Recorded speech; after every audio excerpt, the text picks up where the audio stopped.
Panamnaman ti panakapataod ti Modern Swine Farm iti probinsya kalpasan to opisyal a groundbreaking ceremony ti kaunaan na contract to buy farm project itintero a Rehiyon Cordillera ang maipatakder iti barangay Tuon Lapas, Abra.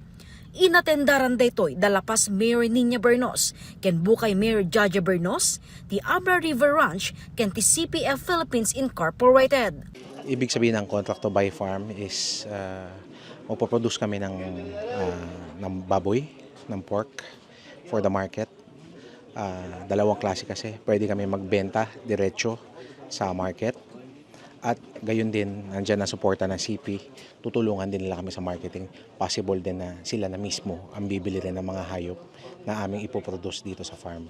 Iti kalikagom ni Kong JB Bernos amang pataod ti dekalidad kinatalget a klase ti karne ti baboy iti probinsya na panunutan na ti Modern Swine Farm.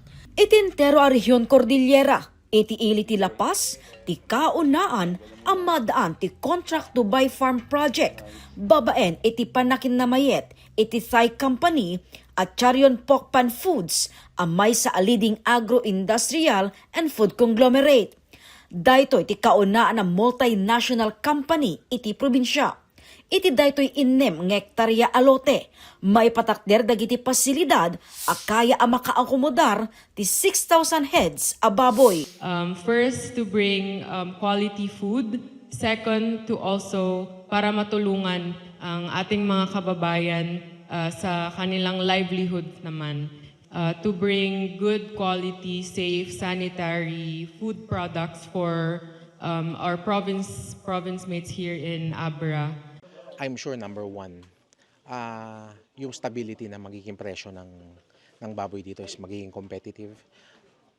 Isa pa sa mahalaga dyan ay yung safe na kalidad ng karne na sa kabutihang palad niya, naumpisahan na kagad ni Kong JB yung pagpapatayo ng maayos na slaughterhouse na kaya magserbisyo at may pagmamalaki ng province ng Abra sa buong Pilipinas. Basically, ang vision ni Kong JB ay gawing hub yung Abra to other part of the country. No? Pababa tayo ng Ilocos, then anuman. Then I think it would be a big business sa lalawigan ng Abra. No? And siyempre, magbibigay ito ng maraming trabaho sa mga constituents natin. So at the end of the day, the constituents will be the one benefiting from this project. Agpaot ti construction ti building itinnem aging gawalo a bulan, sakbay a makargaan dagiti mataraken a baboy. Iti disenyo ti proyekto, prioridad asaan daytoy ang makaapektar iti komunidad ng runa iti angot ti rugit ti baboy. Na yung design mismo ng CP ay talagang walang amoy. Halos wala talaga siyang amoy. At the same time, meron din kami ipapatayo na biogas dito. Biogas, yung mga dumi ng baboy, doon lahat mapupunta. Tapos gagawin natin renewable energy, yung biogas. Ibilang ti barangay chairman amang Ted Kanayunan a pagbiyagan ti proyekto. Ti tagatuon ma'am, awan ti trabaho na. Sapsapulan dati na mga pagtrabakuan.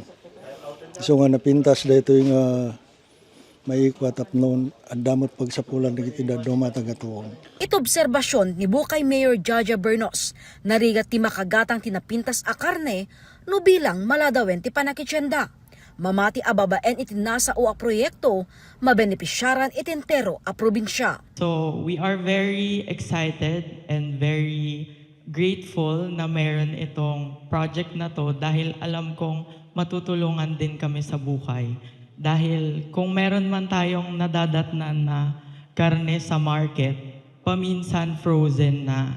So syempre ayaw naman natin and syempre medyo takot tayong bumili ng mga hindi naman tayo sure if safe ba yung bibili natin for our families. Babaen iti nasa o a proyekto, inot ang mapagbalin ti probinsya a business hub para kadayiti kabangibang a probinsya kas arapaap ni Congressman JB Bernos. Jessica Boreta, Balitang Solid North.